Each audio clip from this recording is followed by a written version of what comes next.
Yo, what's up, everyone? Keeps here with LSE. How do I stay balanced?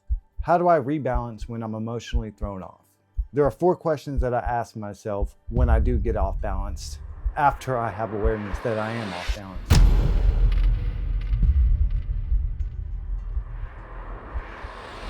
It's a challenge to have awareness around when I need to ask those questions. Let me put you an example. So I'm driving and I'm extremely excited about my experience that I had at a retreat in Arizona. So I'm driving in the middle of the night all the way to Texas, a 14-hour drive. I've been up for 20 hours and I'm rushing home thinking to myself, man, my lady is gonna love this experience and I cannot wait to show it to her. So I'm feeling extremely excited and really overwhelmed by the experience. I get to the house, it's about 7 o'clock in the morning, and her morning routine is to get up, get ready in 15 minutes, and shoot out the door to go to work. But in my head, at this time, I'm thinking to myself, man, this experience is so live, so awesome that she's gonna wanna stop what she's doing. She's gonna pause her life for me, and she's gonna wanna hear what this experience is. So I open the door, and I rush to the room, and there she is, getting ready. And I look at her with a big smile on my face, and I want her to just wait a moment and spend 5 minutes with me, acknowledging, validating how awesome my experience is by me telling her. So I try to do this. I try to pause her, and she just kissed me, tries to rush me out, wants to stop what I'm saying and just go to work because that's her morning routine. And at this point, I realize what is going on. She doesn't have time for me, and I feel emotionally neglected. I feel left out. I feel unheard and just rejected. I feel rejected at this moment.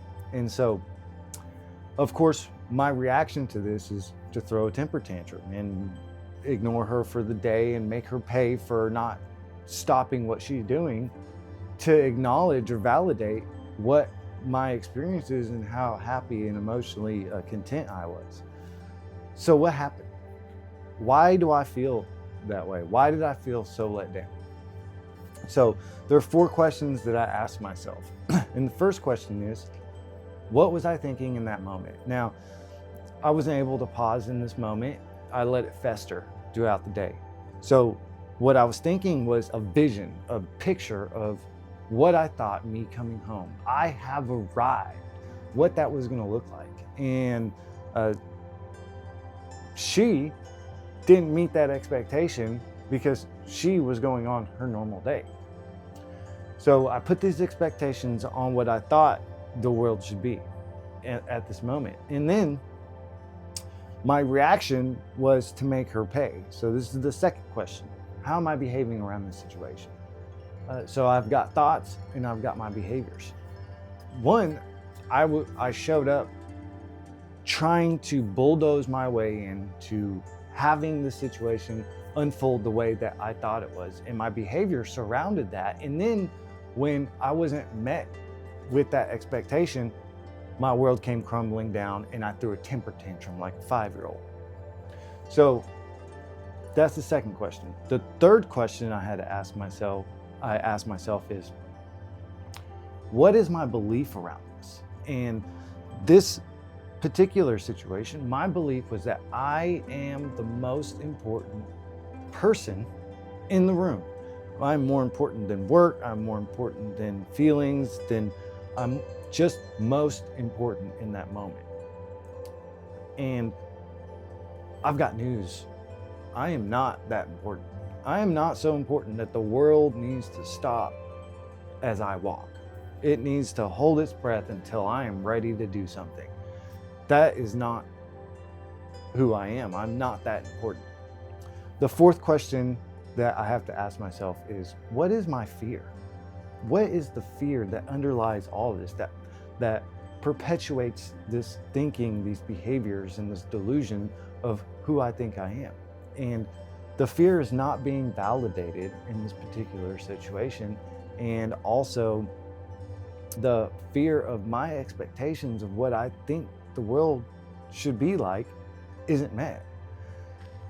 Now, I don't ever want to minimize what another person or situation holds. Never, ever. That's never my intention.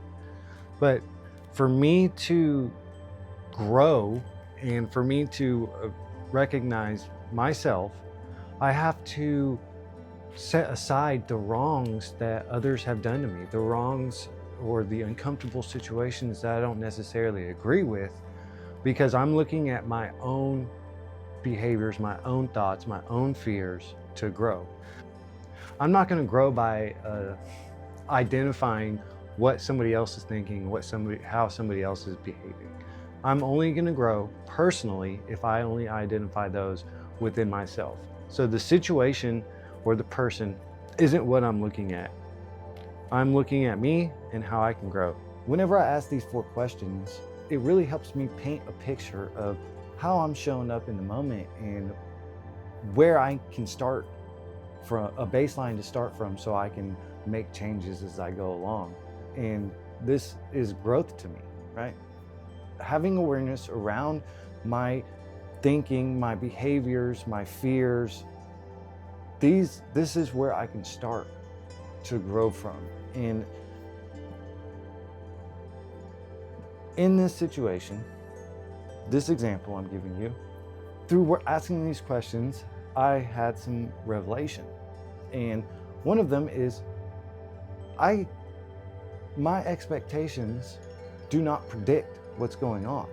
Where typically I like to think that my expectations are exactly what's going to unfold. Therefore, those are my predictions. Those are the predictions of the universe. And I'm just not that intelligent. I'm not that powerful to where my expectations are met and therefore predictions are fulfilled. And then also, the validation I was seeking around my experience at this retreat, this powerful moment I had, I was seeking that validation from outside myself.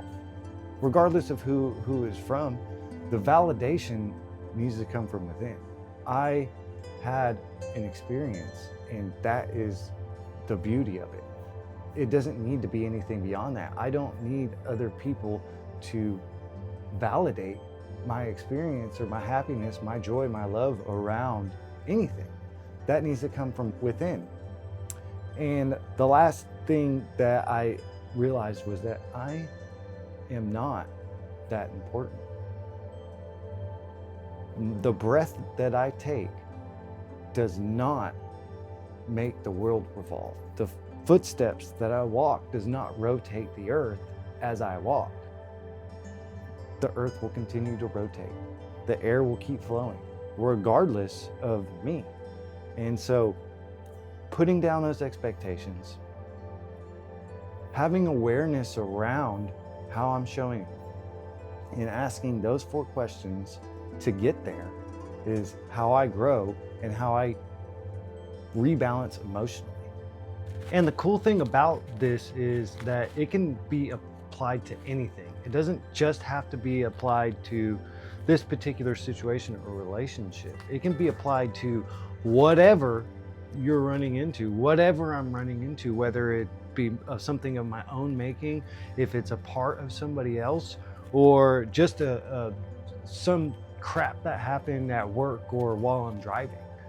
There are no boundaries on how this method can be applied. Whatever your method, whatever your situation, you can do this too.